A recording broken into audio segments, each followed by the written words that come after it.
buy with RMR virtual currency, but there is no, $10,000 gun that makes you the ultimate fighter in the game. That is not part of Dust 514 at all. Now let's talk quickly about guns, because I was really impressed by the weapon loadout. I mean, I was really, really pleased to see that you guys embraced sort of the sci-fi universe of EVE, and just that I feel like a lot of sci-fi shooters, you're using shotguns, you're using SMGs. All of these things in spades are in Dust 514, and there's quite a few. There's an extensive array of shotguns and pistols and assault rifles, but I saw a lot of really interesting stuff too.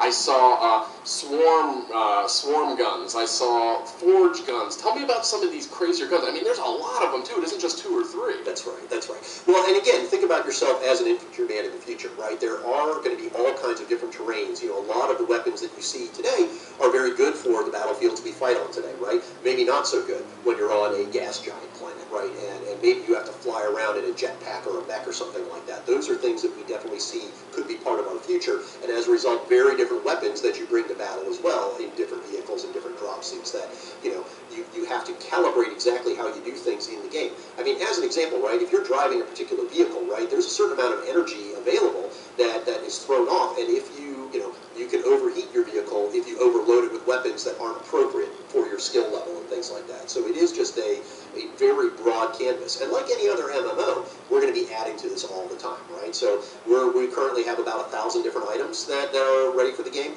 but that's not where it's going to stop, right? I mean, we're certainly going to be adding to this all the time, in addition to the major updates that you expect from every MMO, just a regular cadence of new weapons, new drop suits, new vehicles, things adding to the game in that moment-to-moment gameplay.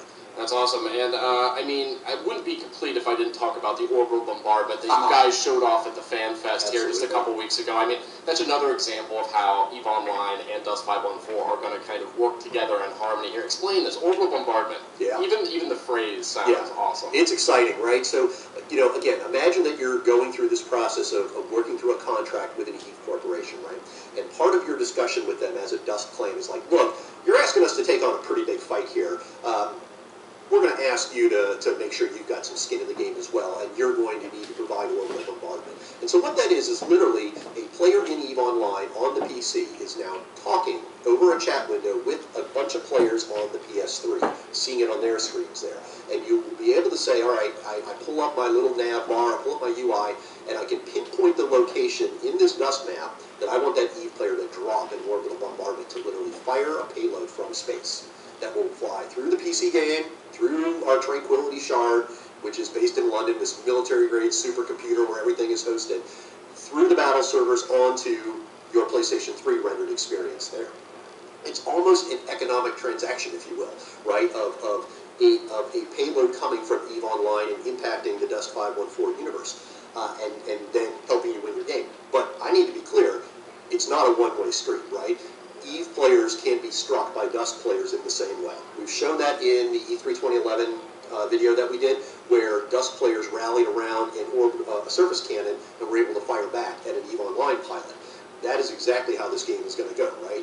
If you are a EVE Online player who just willy-nilly drops payloads on battlefields without being asked, you should expect that you're going to build yourself a notorious reputation that Dust players will be looking for you and they will fire back.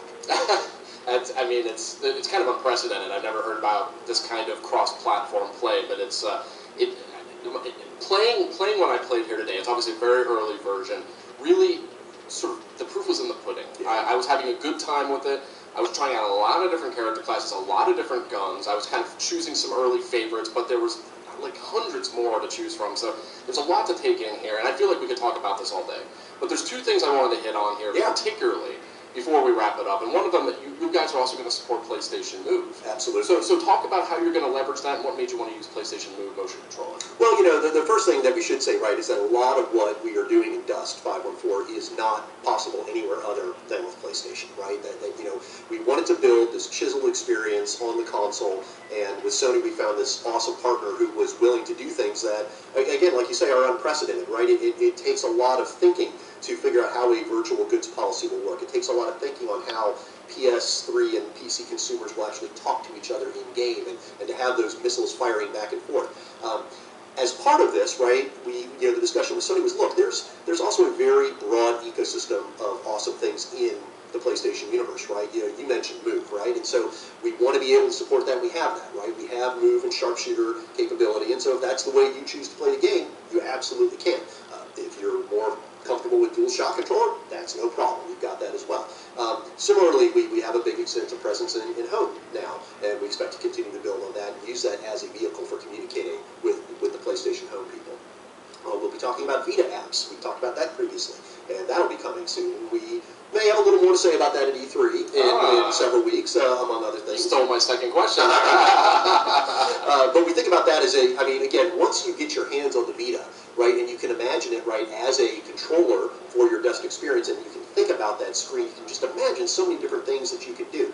I think our early steps will be more sort of cohort apps, right, the idea of taking a certain amount of the admin, if you will, of my fitting and my drop suits and my loadouts and things like that. Why not be able to do that on the go from your mobile device? But the opportunity is so big in terms of what could be on that screen while you're playing Dust 514, the best piece of glass in your house, right? There's a lot of opportunity there, and we're just really beginning to think about the opportunities that Vita provides. It's pretty exciting stuff. David, thank you so much for talking. We were talking earlier with Dylan Jobe, who's doing Starhawk, another awesome multiplayer online shooter. And I'm so glad to see that there's so many different ways for multiplayer shooters to kind of live in harmony with one another. Very different experiences. Both sci-fi shooters, radically different in execution, both with really cool, fresh ideas. So I'm really glad you could take a couple minutes with us here today. Absolutely. It's a big year for shooters on PS3. It sure is. Hey, back to Jeff and Nick in the studio.